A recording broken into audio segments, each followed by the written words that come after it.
वासुदेवाय हरये परमात्मने प्रणतः क्लेशनाशाय गोविन्दाय नमो नमः। अज्ञानतिमिरान्धस्य ज्ञानाञ्जनशलाकया चक्षुरुन्मीलितं येन तस्मै श्रीगुरवे नमः। वंशे विभूषितकरा नवनीरदाभां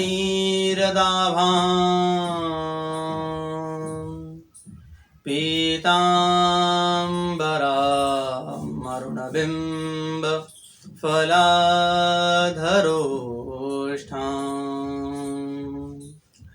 पूर्णेन्दुसुन्दरमुखा दरविन्दनेत्रां कृष्णात् परं किमपि तत्त्वमहं न जाने। वाणीयं विनिधाय मौलिफलके पाणिमनोहारिणी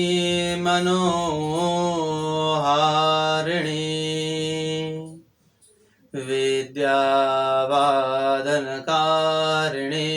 भगवती सन्तोषिदेव्यैस्तवैः। विद्यानैकविचारिणी त्वमगमत् त्रैलोक्यसञ्चारिणी भक्त्या तं सततं नमामि वरदं श्रीशम्भुधारेश्वरम्। सच्चिदानन्दरूपाय विश्वोत्पत्त्यादिहेतवे तापत्रय विनाशाय श्रीकृष्णाय वयं नुमः। हरे कृष्ण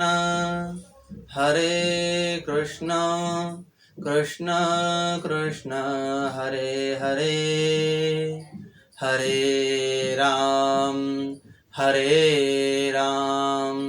राम राम हरे हरे। सद्गुरुदेव भगवान की जय, गोपाल कृष्ण भगवान की जय, बालकृष्ण भगवान की जय, राधा रानी सरकार की जय, श्रीमद्भागवत महापुराण की जय, श्री सुखदेव जी महाराज की जय, श्री वेद व्यास जी महाराज की जय। जय जय श्री राधे, जय जय श्री राधे, जय जय श्री राधे। नमः पार्वती पतये, हर हर महादेव।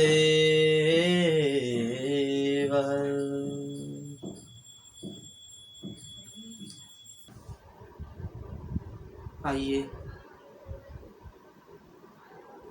चित्तसार सिंधु अकारण करुणा वरुणालय सर्वस्व भगवान श्री राधा गोविंद जी के चरण कमलों का ध्यान करते हुए आप हम सभी इस पावन श्रीमद् भागवत ज्ञान गंगा में प्रवेश करें।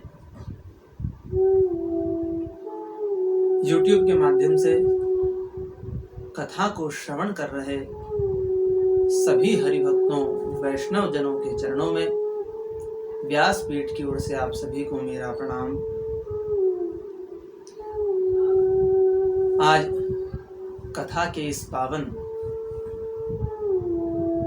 27वें दिवस में हम लोग भक्ति और श्रद्धा के साथ प्रवेश करने जा रहे हैं।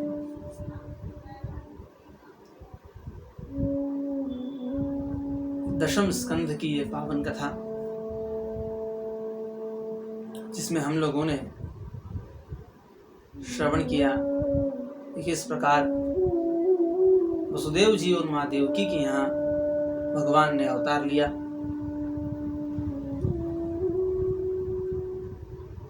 शिव जी भगवान के दर्शन के लिए पधारे।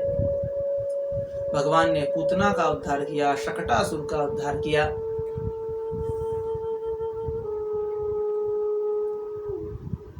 और भगवान का जन्म, उनका अवतार धर्म, अर्थ, काम और मोक्ष, इन चारों की पूर्ति के लिए, अधर्म के नाश के लिए,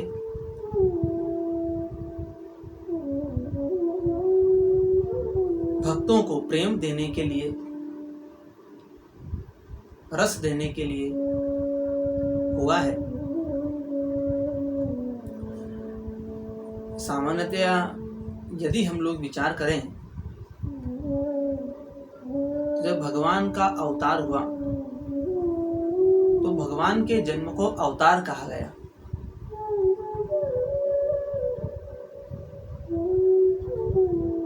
यशोदा माता के यहाँ लाला का जन्म हुआ तो हमने भगवान का अवतार कहा, कृष्णावतार। तो अवतार और जन्म में क्या अंतर है?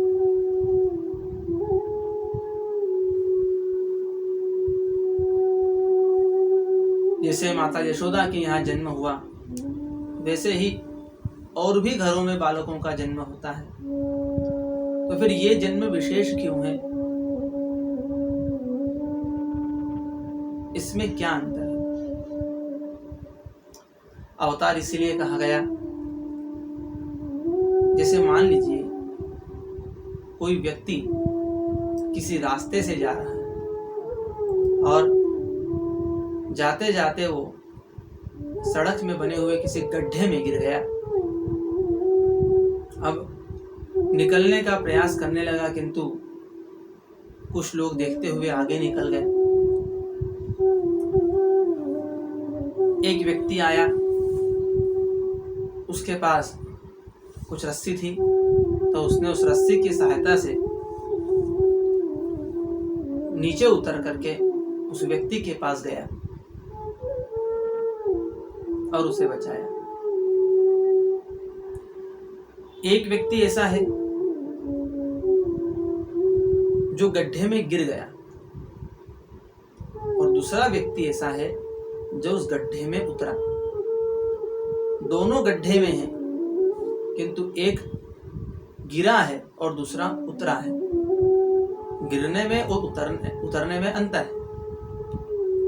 गिरता है, जो व्यक्ति गिरता है तो पहले से सोच करके नहीं गिरता कि गिर जाऊंगा, किंतु उतरने वाला व्यक्ति पहले से सोच समझ करके उतरता है।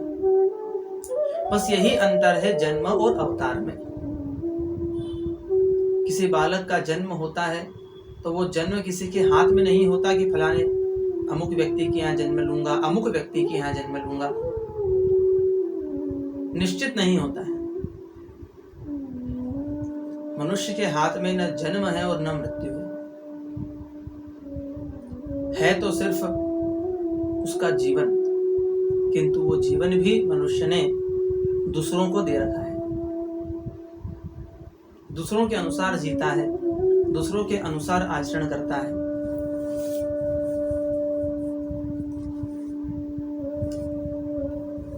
तो जन्म और अवतार में यही अंतर है कि हमारा जन्म हमारे हाथों में नहीं होता, किंतु भगवान कहाँ जन्म लेने वाले हैं ये पूर्व से ज्ञात होता है, ये वो पूर्व से बता देते हैं, इसलिए उसे अवतार कहा गया है।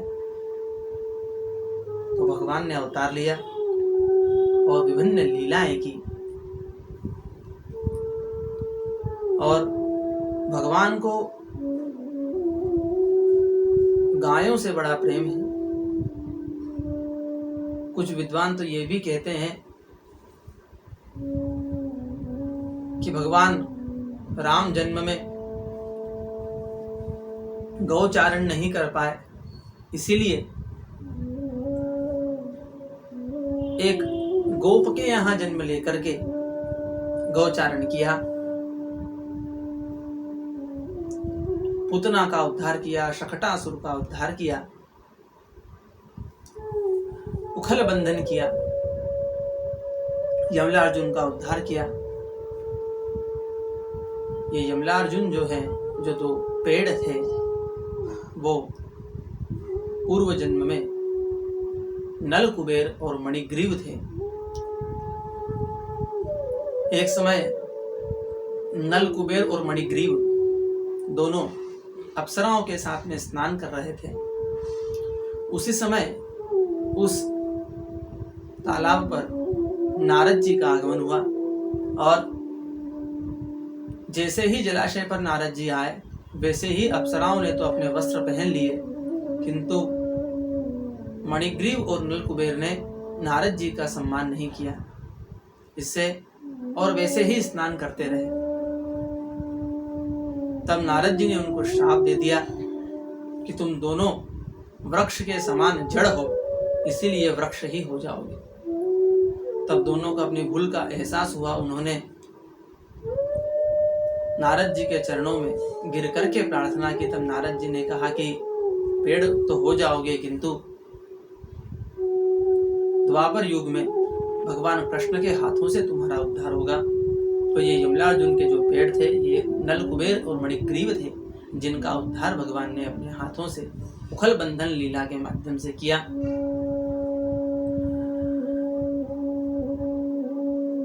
आगे भगवान ने गोपियों के यहाँ माखन लीला की, माखन चोरी लीला। ब्रज के सभी ग्वाल बालों को इकट्ठा कर लिया और एक मंडल बनाया, बाल गोपाल चोरी विद्या प्रसार मंडल। और उनके सर्वे सर्वा जो थे भगवान स्वयं बन गए। अब ऐसा नहीं कि भगवान के यहाँ कोई दूध माखन की कमी थी, किंतु लीला करने में जो आनंद आता है, वो आनंद आसानी से प्राप्त वस्तुओं में नहीं। तो इसलिए भगवान ने माखन चोरी लीला की। जो इस पूरी सृष्टि को चलाने वाला है, वो यदि माखन चुराने लगे तो आश्चर्य की ही बात है। और कार्य और लीला में यही अंतर है। यदि चोरी करना कार्य माना जाए तो एक अपराध है, अधर्म है, नहीं करना चाहिए, किंतु भगवान ने उसे एक लीला के रूप में किया। माखन चोरी लीला का तात्पर्य यही कि जब मनुष्य का हृदय मक्खन के समान कोमल होता है, निर्मल होता है, तब भगवान उसके चित्त को चुराते हैं। उसके लिए हमारे मन को माखन के समान निर्मल बनाना पड़ता है। तो भगवान ने एक बाल गोपाल चोरी विद्या प्रसार मंडल बनाया और गोपियों के यहाँ जा करके मटकी फोड़ करके माखन का पान किया।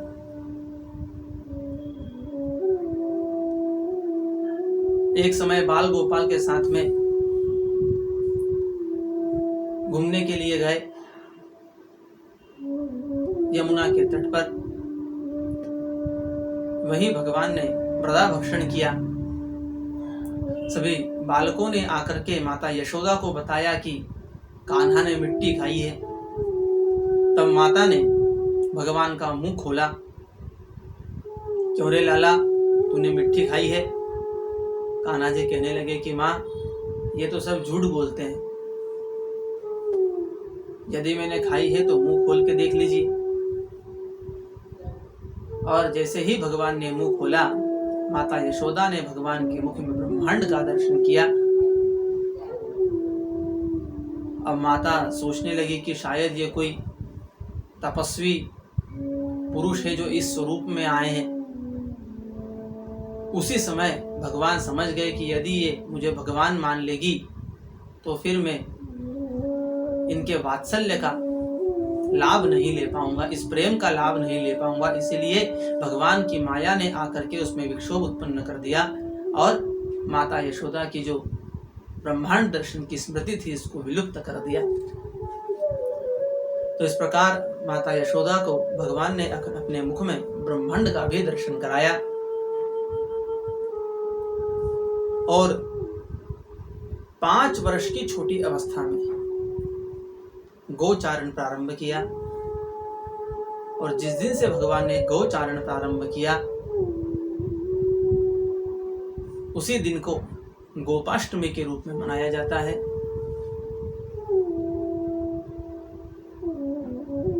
और इसीलिए उनका नाम गोपाल पड़ा है, गायों को पालने के कारण। तो एक तो गो का अर्थ गायों से लिया जाए, धेनु से लिया जाए, और दूसरा अर्थ गो का अर्थ इंद्रिय, पहले भी हमने चर्चा की है। तो भगवान इंद्रियों पे नियंत्रण करते हैं, इसलिए गोपाल कहे जाते हैं। सभी इंद्रियां उनके वशीभूत हैं, इसलिए वो गोपाल हैं। और भगवान से यही एक चीज सीखने की है कि हमें भी हमारी इंद्रियों को अपने वश में करना चाहिए।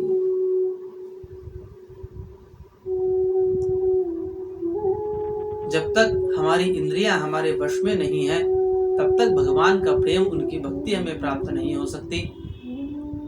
इसीलिए भगवान अपनी इंद्रियों को अपने वश में रखते हैं, इसलिए गोपाल कहे जाते हैं। इंद्रियां उनकी दासी हैं। सामान्य मनुष्य इंद्रियों के अनुसार चलता है, इंद्रियां उसे चलाती हैं, किंतु भगवान का जो भक्त होता है वो इंद्रियों को चलाता है। हमें भी इंद्रियों को अपने वशीभूत रखना है, इंद्रियों को दासी बनाना है, इंद्रियों का दास नहीं बनना है। और भगवान ने हमें यही बताया है। तो 5 वर्ष की छोटी अवस्था में भगवान ने गोचारण किया। सभी अपने ग्वाल बालों के साथ में गायों को, उनके बछड़ों को जंगल की ओर चराने के लिए ले जाते। सुबह ले जाते, सायंकाल पुनः आ जाते और साथ में भोजन भी ले जाते। एक बार की बात है कि भगवान ने सभी मित्रों से कहा कि हम लोग गोचारण के लिए आते हैं, गो पालन के लिए आते हैं, तो सभी अपने घर से कुछ न कुछ पकवान बना करके लाना और हम सभी मिल करके यहाँ एक भोज का आयोजन करेंगे। सभी मित्रों ने उस बात को स्वीकार कर लिया। अगले दिन जब गोचारण के लिए सभी मित्र आए तो सब अपने साथ में कुछ न कुछ व्यंजन बना करके लाए और व्यंजन बना करके एक मंडली बना करके गायों को तो चरने के लिए छोड़ दिया और बैठ गए। सभी अपने अपने व्यंजन खोल करके बैठ गए और भगवान बीच में बैठ गए। और भगवान की माया का आवरण ऐसा था कि सभी जो ग्वाल बाल थे उन्हें भगवान अपने सम्मुख लगते। अब भगवान सिर्फ किसी एक के ही सम्मुख हो सकते हैं, किंतु सभी को ऐसा लगता कि भगवान मेरे ही सम्मुख बैठे हुए हैं। सभी ने अपने व्यंजन निकाले और एक दूसरे को बांटने लगे। कान्हा जी भी पूछने लगे, तू क्या लाया है, तेरी माता ने तेरे लिए क्या बनाया है, ऐसा पूछने लगे। सभी लाला को भी देने लगे और इस प्रकार ये भोज चलने लगा। उसी समय भगवान को ध्यान आया कि भगवान का एक परम मित्र था मनसुखा। मनसुखा दिखाई नहीं दे रहा है। तब ग्वाल बालों ने कहा कि उसके यहाँ लाने के लिए कुछ नहीं था, इसलिए वो छाछ लेकर के आया है। और मनसुखा ने सोचा कि छाछ भगवान को कैसे अर्पित करूं, इसलिए वो यहाँ बैठने की बजाय एक तरफ जाकर के बैठ गया। अब भगवान छोटा बड़ा नहीं देखते, भगवान किसी में भेद नहीं रखते, सभी को समान देखते हैं। और ये मनसुखा तो भगवान का खास मित्र था, इसलिए भगवान उसे ढूंढने के लिए जंगल की ओर अंदर चले गए। और देखा तो एक जगह मनसुखा अपनी छाछ की मटकी लेकर के खड़ा है। आवाज दी, मनसुखा मनसुखा। और जैसे ही मनसुखा ने देखा कि भगवान पीछे से आ रहे हैं, तो उन्होंने सोचा कि ये कान्हा, यदि मैं छाछ हाथ में लेकर के खड़ा रहूंगा तो ये कान्हा आकर के मेरी छाछ पी जाएगा और मुझे अच्छा नहीं लगेगा। क्यों? क्योंकि सभी तो अच्छे अच्छे व्यंजन लाए हो, मेरी माँ ने मेरे लिए सिर्फ छाछ ही भेजी है, मेरे घर में तो सिर्फ छाछ ही है। ऐसा सोच करके बड़े वेग से उस छाछ को पीने लगा। भगवान ने ये देख लिया, और जब देखा तो दौड़ते हुए मनसुखा के पास पहुंचे। तो मनसुखा ने पूरी छाछ तो पी ली थी, किंतु इतने वेग से पी कि उनका मनसुखा का मुख जो है वो छाछ से भरा हुआ था। तब भगवान ने उसके गालों पर एक मार की, जिससे कि वो छाछ मुख से बाहर आ गई और भगवान ने उस छाछ को पी लिया। क्योंकि भगवान अपने भोजन का सुख सभी को देना चाहते हैं, कोई छूटे नहीं। और इसीलिए तो भगवान ने जन्म लिया है कि ब्रज के लोगों को भगवान की सेवा करने का पूर्ण अवसर मिले।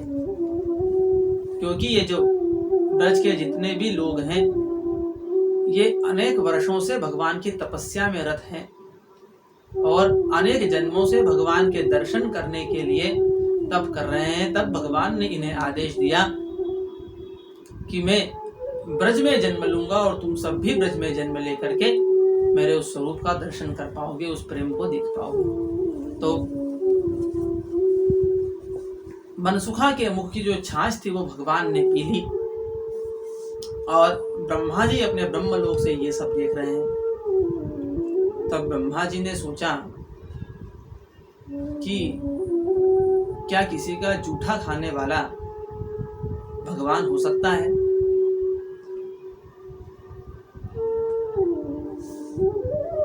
वस्तुतः मनुष्य के लिए तो ये उच्चिष्ट भोजन जो है वो गलत ही बताया गया है, उच्चिष्ट भोजन श्वानः, किंतु ये तो भगवान है और भगवान की लीला है।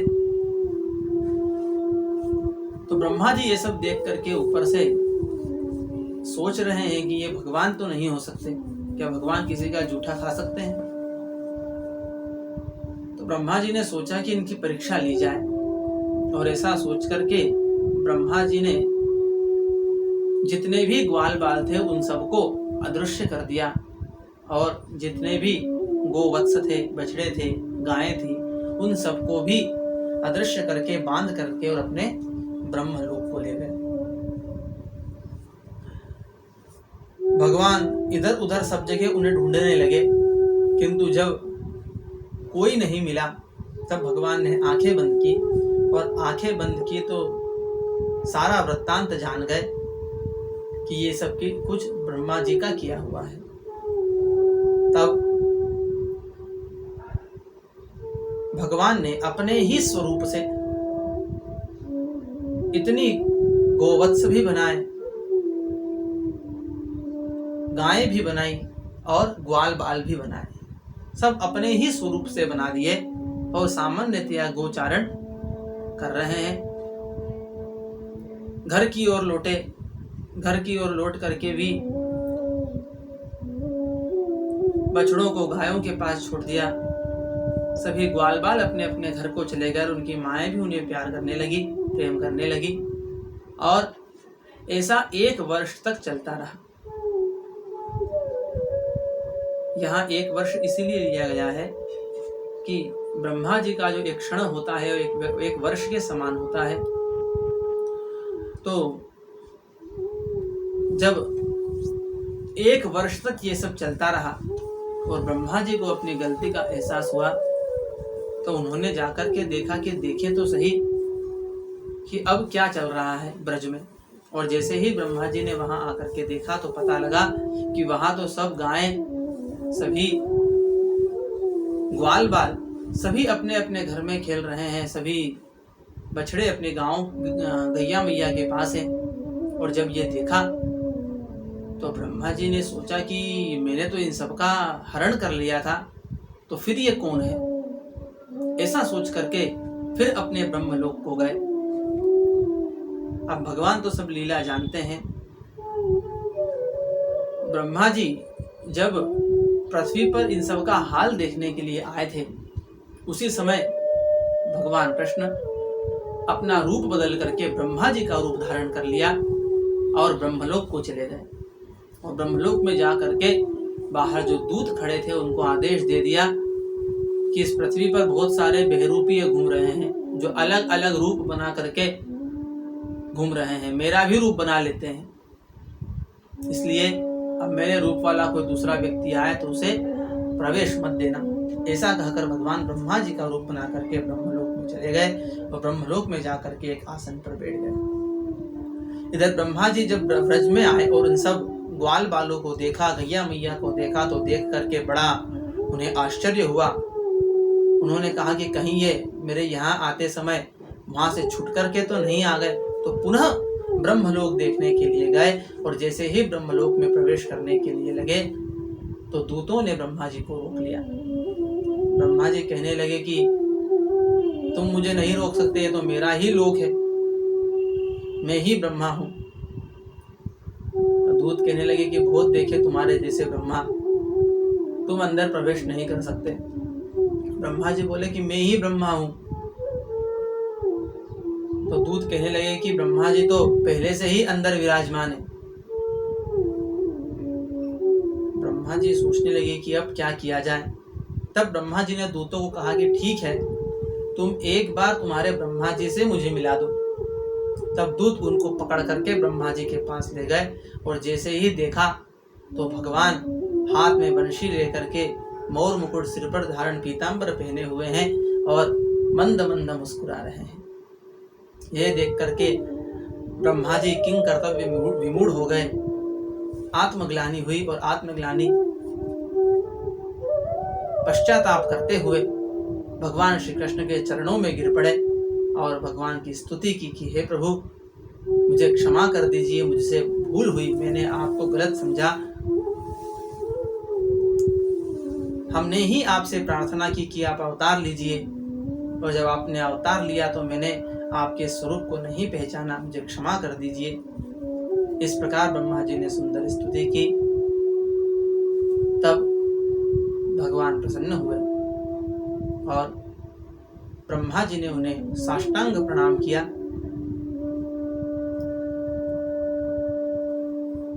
गायों को भी छोड़ दिया, ग्वाल बालों को भी छोड़ दिया और पुनः ब्रज में आ गए। भगवान जब ब्रज में आए तो ये संपूर्ण माया का पर्दा हटा, और माया का पर्दा हटा तो देखा कि सभी ग्वाल बाल जो हैं वो तो अभी भोजन ही कर रहे हैं, क्योंकि ये जो 1 वर्ष के बीच की स्मृति थी ये सब भगवान ने विलुप्त कर दी। और इसी कारण से ग्वाल बाल समझ ही नहीं पाए कि कब हमारा हरण हुआ, कब हम ब्रह्मलोक को गए और कब ये सब माया हुई। तो यही भगवान की माया का प्रभाव है। माया शक्ति के माध्यम से भगवान विभिन्न लीलाएं करते हैं और ये माया शक्ति उनमें सहायक है। जब भगवान का अवतार हुआ था उस समय भी भगवान ने कहा था सभी ऋषि गणों से, सभी देवताओं से कि तुम भी विभिन्न गोपियां बन करके, विभिन्न गोप बन करके, गैया मैया बन करके, ग्वाल बाल बन करके मेरी इस लीला में सहयोग प्रदान करना। तो वे सब लोग भी भगवान की लीला में सहयोग प्रदान करते रहते हैं। तो भगवान रोज की तरह बछड़ों को चराने के लिए, गायों को चराने के लिए जाते इतनी छोटी अवस्था में गोचारण प्रारंभ कर दिया और नंगे पैर ही जाते। यशोदा माता ने कहा कि लाला, तू गाय चराने जाता है तो पैर में कुछ पहन करके जाया कर।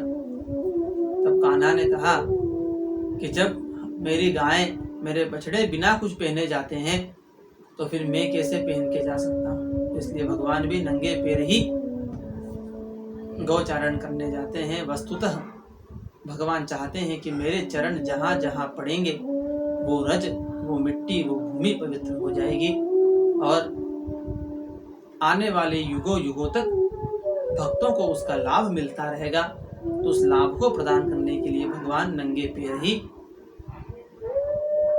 वन में गोचारण करने के लिए जाते थे।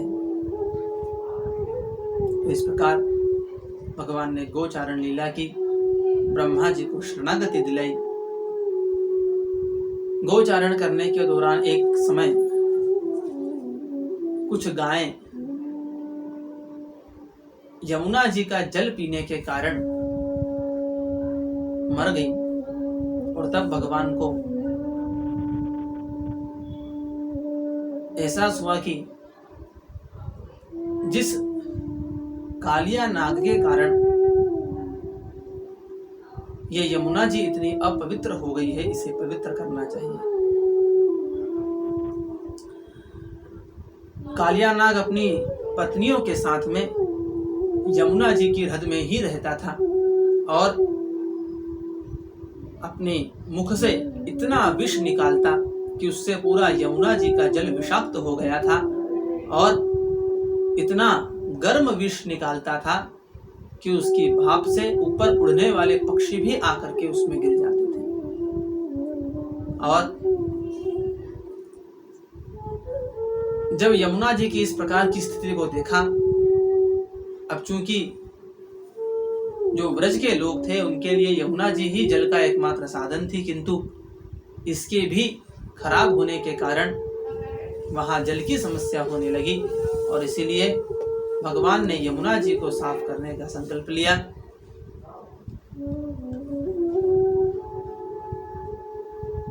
यमुना जी के आसपास कोई जाने का प्रयास नहीं करता था और वहां यमुना जी के आसपास के सभी पेड़ भी सूख चुके थे।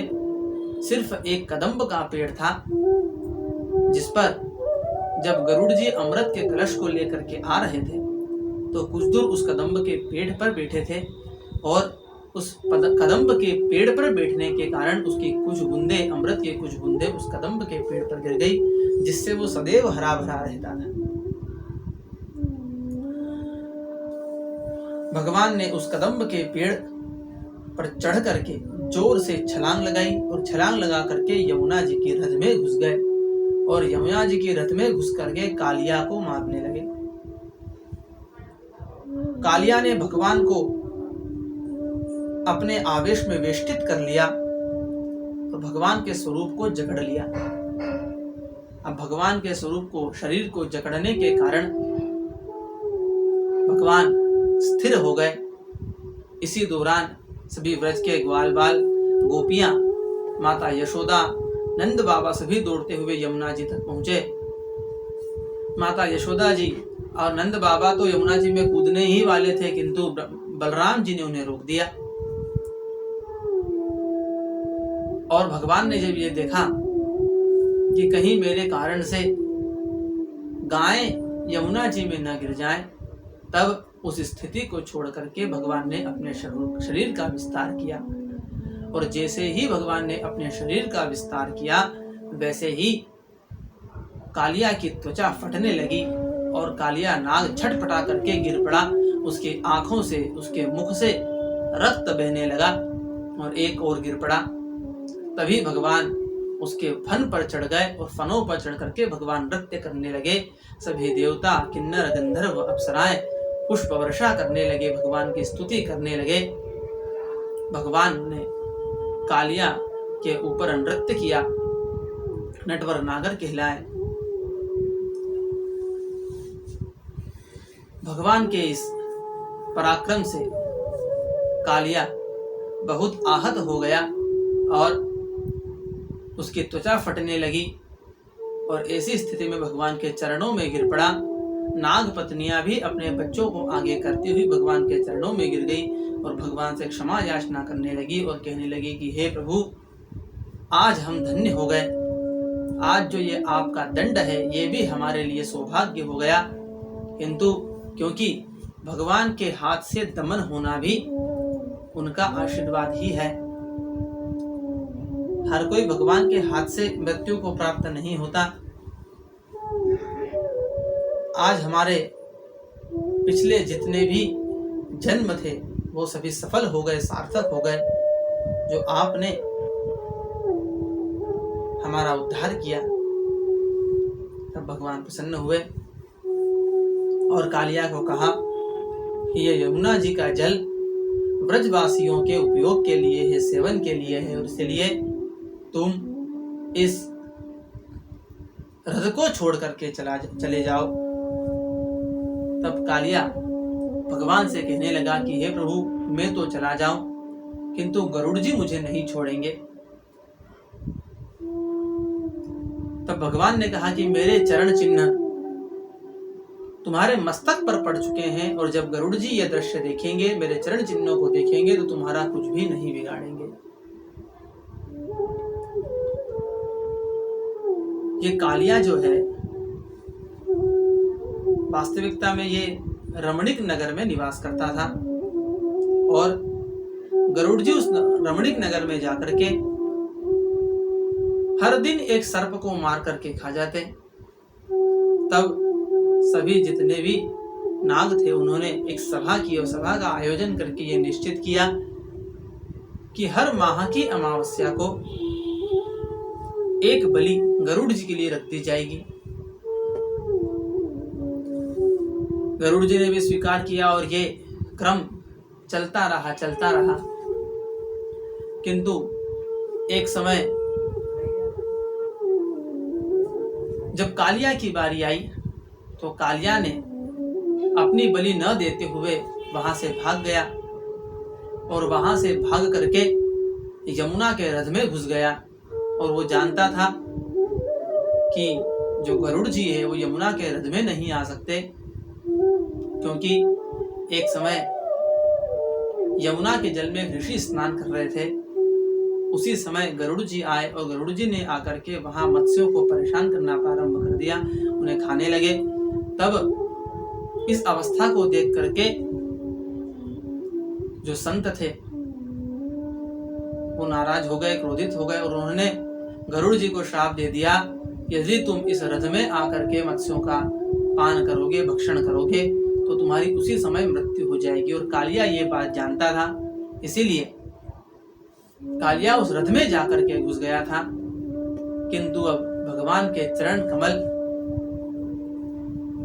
कालिया के मस्तक पर पड़ चुके थे, उनके चरण चिन्ह कालिया के मस्तक पर पड़ चुके थे, इसीलिए कालिया अपने पुनः रमणीक नगर को गया, और यमुना का जल फिर से पवित्र हो गया, सभी के उपयोग के लिए हो गया। भगवान ने यमुना के जल को पवित्र किया। ये कालिया पूर्व जन्म में वेदशिर नाम का ब्राह्मण था। एक समय ये एक वन में तपस्या करने के लिए गए, एक आश्रम में रुके, और वहीं पर अश्वशीर नाम के ब्राह्मण भी तप कर रहे थे। जब वेदशीर ब्राह्मण वहां तप करने के लिए गए, तब अश्वशीर ब्राह्मण ने उन्हें रोक दिया। तब वेदशीर ब्राह्मण ने कहा कि ये स्थान तो सभी के लिए तपोभूमि, और यहाँ पर कोई भी तप कर सकता है, इसलिए आप मुझे यहाँ तप करने से मत रोकिए। यहाँ तो बड़े बड़े महान संतों ने, विभूतियों ने तप किया है, इसलिए ये पवित्र है।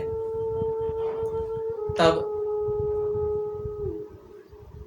वेदशीर ब्राह्मण कहने लगे कि तुम तो सर्प के समान मुझे फुफकार मार रहे हो, मुझे डरा रहे हो, यहाँ तप करने से मना कर रहे हो, इसीलिए तुम सर्प की योनि को प्राप्त होंगे।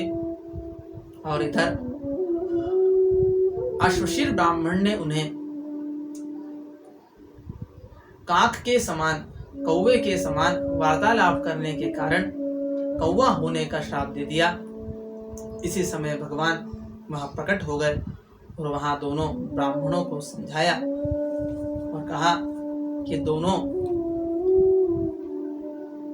इस श्राप से तो मैं तुम्हें निवृत्त नहीं कर सकता, किंतु दोनों इस जन्म में भी अगले जन्म में भी मेरी शरणागति को प्राप्त करोगे, मेरा सानिध्य प्राप्त करोगे।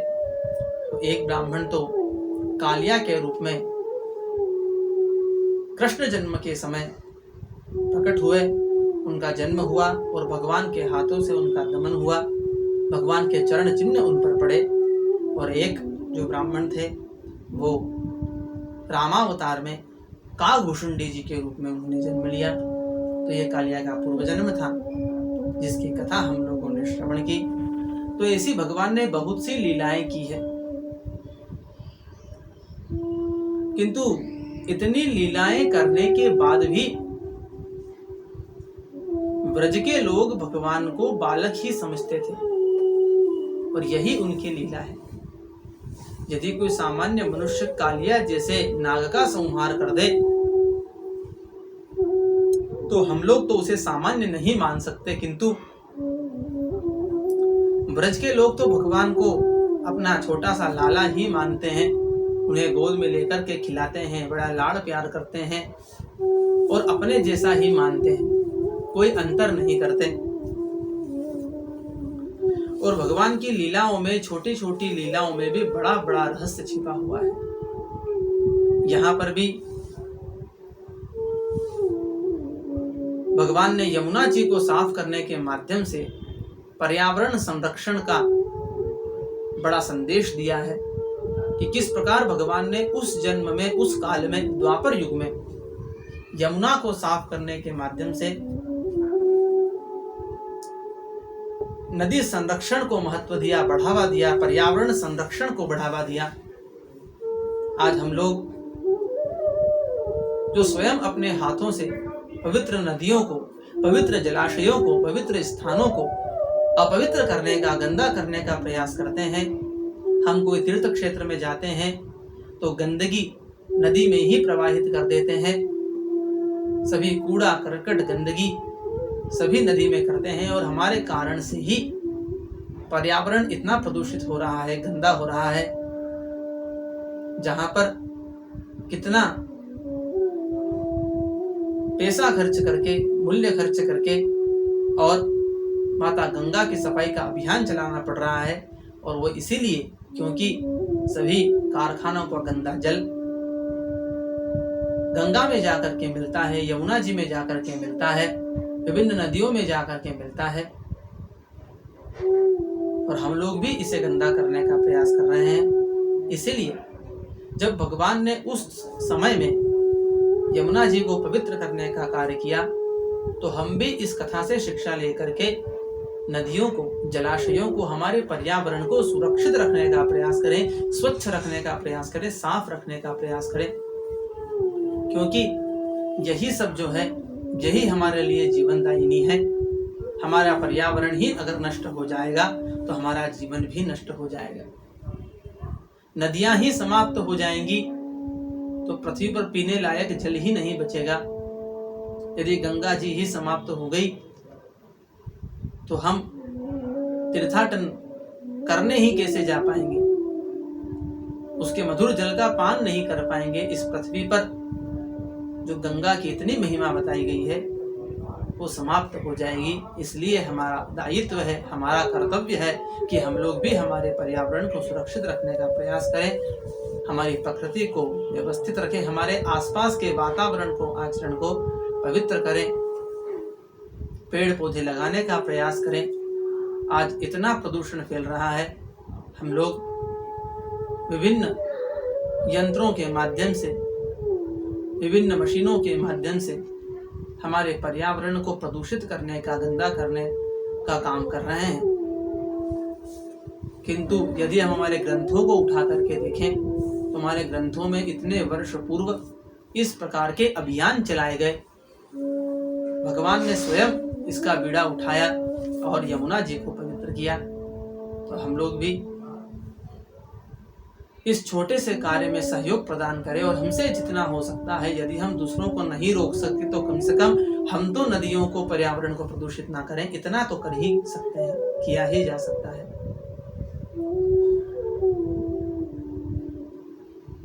तो पर्यावरण को सुरक्षित रखें, क्योंकि पर्यावरण सुरक्षित रहेगा तो हम सुरक्षित रहेंगे, बीमारियों से दूर रहेंगे। विभिन्न प्रकार के लाभ हैं। प्राणवायु हमें पर्यावरण से ही प्राप्त होती है। शुद्ध प्राणवायु मिलेगी तो जीवन भी स्वस्थ होगा। तो ये यमुना जी के जल को पवित्र करने के माध्यम से पर्यावरण संरक्षण का संदेश भी भगवान ने दिया है। हम इन कथा को इसीलिए तो कहा गया है कि ये कथा जो है हर वर्ग के लिए, हर मनुष्य के लिए, सबके लिए है।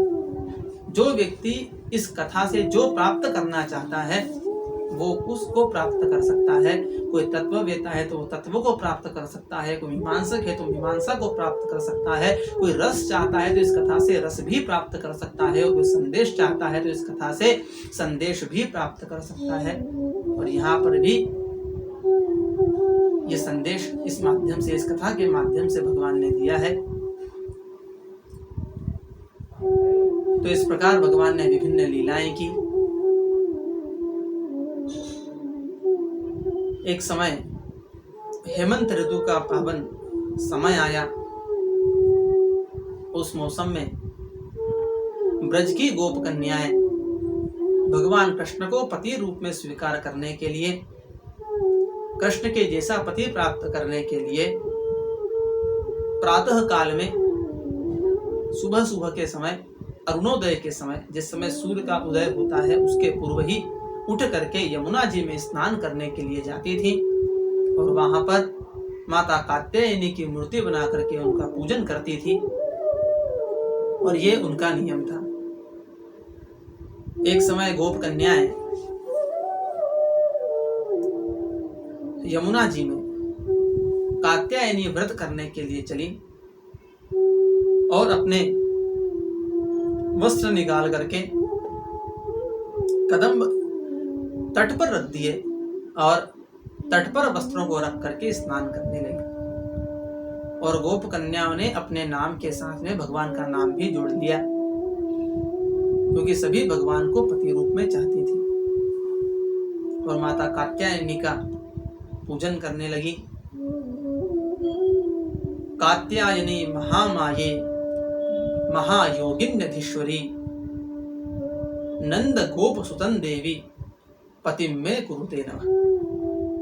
कोई भी कन्या जिसका विवाह नहीं हो रहा हो या विवाह में विलंब हो रहा हो, और यदि वो कन्या इस मंत्र का जाप करती हुई भगवान कृष्ण को पति रूप में मानती हुई इसकी आराधना करती है, माता कात्यायनी की आराधना करती है, तो उसका यथाशीघ्र विवाह होता है। ऐसा भागवत में आया है। तो गोप कन्याएं, यहाँ पर कुमारिका शब्द आया है। कुमारिका शब्द से अर्थ है कि विवाह योग्य कन्याएं। तो विवाह योग्य कन्याएं जो थी ब्रज की, वो यमुना जी में स्नान करने के लिए गई और वहां पर अपने वस्त्र निकाल करके तट पर रख दिए और स्नान करने लगी। उसी समय भगवान कृष्ण वहां आ पहुंचे और भगवान कृष्ण ने उन गोपियों के वस्त्रों को लेकर के और कदम्ब पर रख दिया, कदम्ब के पेड़ पर रख दिए और स्वयं उस कदम्ब के पेड़ पर जाकर के बैठ गए। और फिर आवाज दी कि अरे मैयाओं, अरे गोपियों, ये तुम्हारे वस्त्र यहाँ कदम्ब पर किसने रख दिए? तब सभी कन्याओं ने देखा कि भगवान कदम्ब के पेड़ पर बैठे हैं और हमारे वस्त्र भी वहीं पर है। तब सभी कन्याएं कहने लगी कि लाला, हमारे वस्त्र हमें वापस दे दो। तब भगवान भी विनोद करने लगे। भगवान कहने लगे कि अच्छा, तो ये वस्त्र क्या तुम्हारे ही हैं? गोपियां कहने लगी कि आप ही देख लीजिए कि ये पुरुष के हैं या स्त्री के हैं। तब हमारे कान्हा कहने लगे कि अच्छा, तो क्या इस संसार में स्त्रियां आप ही हैं? बाकी दूसरी कोई स्त्री नहीं है। कन्याएं कहने लगी कि लाला, इस निर्जर वन में हमारे अलावा और कौन स्त्री आएगी। तब भगवान कहने लगे कि अच्छा, हो सकता है कि अप्सराएं ऊपर से उतर करके आई हो, उन्होंने स्नान किया हो और उनके वस्त्र रख करके चली गई हो। तब कन्याएं कहने लगी कि यदि अप्सराएं स्नान करने के लिए आती तो अपने वस्त्र यहाँ क्यों छोड़ करके जाती, वापस ले जाती। कान्हा ने कहा कि अच्छा ठीक है, यदि ऐसा है तो अपने वस्त्र आकर के ले जाओ। अब कन्याएं लज्जा के कारण जल से बाहर नहीं आई और कंठ तक जल में डूब करके खड़ी हो गई और उनका शरीर, सुबह का समय था, ठंडा समय था, तो थरथर कांपने लगा। भगवान ने कहा यहाँ आकर के ले जाओ, और भगवान वस्त्र देने को तैयार नहीं। तब कन्याएं अपने अंगों को छिपाती हुई भगवान के समीप गई और वस्त्र लेने की चेष्टा करने लगी। तब भगवान ने कहा कि अपने दोनों हाथ उठा करके प्रणाम करो, तभी जा करके मैं वस्त्र दूंगा। तब कन्याओं ने अपने दोनों हाथ उठा करके भगवान को प्रणाम किया, तब जा करके भगवान ने उनको वस्त्र दिए और कन्याओं ने वस्त्र धारण किए। तो इस प्रकार भगवान ने गोपियों की ये चीर हरण लीला की। किंतु इस लीला का उद्देश्य क्या है और ये लीलाएं क्यों है, इसलिए मैंने आपको नवम स्कंद के समय ही कहा कि भगवान कृष्ण जन्म की लीलाओं में ऐसे ऐसे प्रसंग आएंगे जिसमें हमें बाह्य दृष्टि की बजाय अंतर दृष्टि भी रखनी पड़ेगी। और इसीलिए राम जन्म में हम लोग मर्यादा का पालन करते हुए, हमारे दृष्टि को सही करते हुए, सुधारते हुए इस लीला में आए हैं, ताकि हम इन लीलाओं का अंतर दृष्टि से भी दर्शन कर सकें। देखने में कुछ विद्वानों को ये बात पचती नहीं कि भगवान ने कन्याओं से ऐसा क्यों करवाया, किंतु एक बात यह है कि एक तो किसी भी जलाशय में नग्न स्नान नहीं करना चाहिए, विवस्त्र होकर के स्नान नहीं करना चाहिए, उससे वरुण देवता का दोष लगता है। और यहाँ कन्याएं विवस्त्र होकर के स्नान कर रही थी। स्नान में, दान में, जप में, होम में और शयन में, इनमें विवस्त्र होकर के काम नहीं करना चाहिए, अन्यथा दोष का भागी बनना पड़ता है। और यहाँ जब कन्याएं विवस्त्र होकर के स्नान करने लगी तो वरुण देवता का कोप हुआ और वरुण देवता के दोष को नष्ट करने के लिए और उन्हें शिक्षा देने के लिए ही भगवान ने ये चीर हरण लीला को किया। और इसका एक अर्थ और भी है। वस्तुतः ये जो जीव है, ये जो शरीर है, इसकी दो प्रकार की सृष्टि है। एक अंतर सृष्टि है, एक बाह्य सृष्टि है। और ये दोनों सृष्टियां जो हैं, यही हमारे दोनों हाथ हैं। किंतु ये दोनों सृष्टियां जो हैं, जो परा है, एक अपरा है, और ये दोनों प्रकार की सृष्टि जो है, ये भगवान के भजन में बाधक है। और जब ये दोनों सृष्टियां एक होकर के भगवान को समर्पित हो जाती हैं, तब जाकर के भगवान उसे अपनाते हैं। और साथ ही साथ जब कन्याओं ने भगवान को पति के रूप में स्वीकार कर लिया, जब कन्याएं भगवान को पति के रूप में मानती हैं, तो फिर भगवान से लज्जा रखने की कोई कारण ही नहीं दिखाई देता है। किंतु समर्पण का अर्थ क्या है? महाराज बलि ने अपना सब कुछ, यहां तक कि अपना शरीर भी भगवान को अर्पित कर दिया। तो जहां पर सब कुछ समर्पण हो जाता है, कुछ भी गुप्त नहीं होता, गोपनीय नहीं रहता, वहां पर सच्चा प्रेम होता है, समर्पण होता है। यदि आपका कोई खास मित्र हो, कोई आपका खास हो, परिवारजन हो, तो आप उससे कोई भी बात छिपाते नहीं। हर बात उसे बताते हैं। तो ऐसे ही भगवान सोचते हैं कि यदि कन्याओं ने अपना सर्वस्व मुझे माना है तो फिर हाथों के माध्यम से इन अंगों को ढकने से कहीं न कहीं उनमें लज्जा रह गई है, और इस लज्जा को दूर करने के लिए ही भगवान ने उन्हें दोनों हाथ उठाने के लिए कहा, ताकि ये लज्जा भी भगवान की हो जाए, इसे भी भगवान को अर्पित कर दिया जाए। और जब ये लज्जा भी भगवान को अर्पित कर दी जाएगी तब भगवान उन्हें पूर्ण रूप से स्वीकार कर लेते हैं। और इसीलिए भगवान ने दोनों सभी कन्याओं को, गोप कन्याओं को हाथ खड़े करके प्रणाम करने के लिए कहा। और जैसे ही दोनों हाथ खड़े करके उनकी लज्जा भी भगवान को उन्होंने दे दी और दोनों हाथ खड़े करके भगवान को प्रणाम किया, वैसे ही भगवान ने उन्हें स्वीकार कर लिया और पति रूप में स्वीकार किया और उनके वस्त्रों को वापस दे दिया। तो भगवान की ये मधुर पावन लीलाएं, जिसमें भगवान ने सभी को भरपूर रस दिया, और इसमें तत्व भी है और रस भी है। हम लोग इतने दिन से जो कथा श्रवण करते आ रहे हैं उसमें तत्व ही तत्व भरा हुआ है, किंतु भगवान कृष्ण की लीलाओं में तत्व भी है और रस भी है, और दोनों का सम्मिश्रण है। तत्व जो है वो रस का आधार है, बिना तत्व के रस भी नहीं लिया जा सकता और बिना रस के तत्व भी निरर्थक है। इसीलिए ये तत्व और रस का सामंजस्य है। इसीलिए मैंने कहा कि भगवान कृष्ण जो है वो बाहर से प्रवृत्त है और अंदर से निवृत्त है। एक तरफ योग है तो एक तरफ समाधि है, एक तरफ सांसारिक उपभोग है तो एक तरफ योगीश्वर है। तो दोनों का सम्मिश्रण, संसार में रहते हुए भी विरक्त है, ऐसे भगवान श्री कृष्ण की मधुर लीलाओं का पान हम लोग श्रवण कर रहे हैं। आज की इस पावन मधुर कथा को यही विश्राम देते हैं। आगे की कथा अगले अंक में श्रवण करेंगे। तब तक के लिए मुझे आज्ञा दीजिए। हरे कृष्ण कृष्ण कृष्ण हरे हरे, हरे राम राम राम हरे हरे। जय श्री राधे।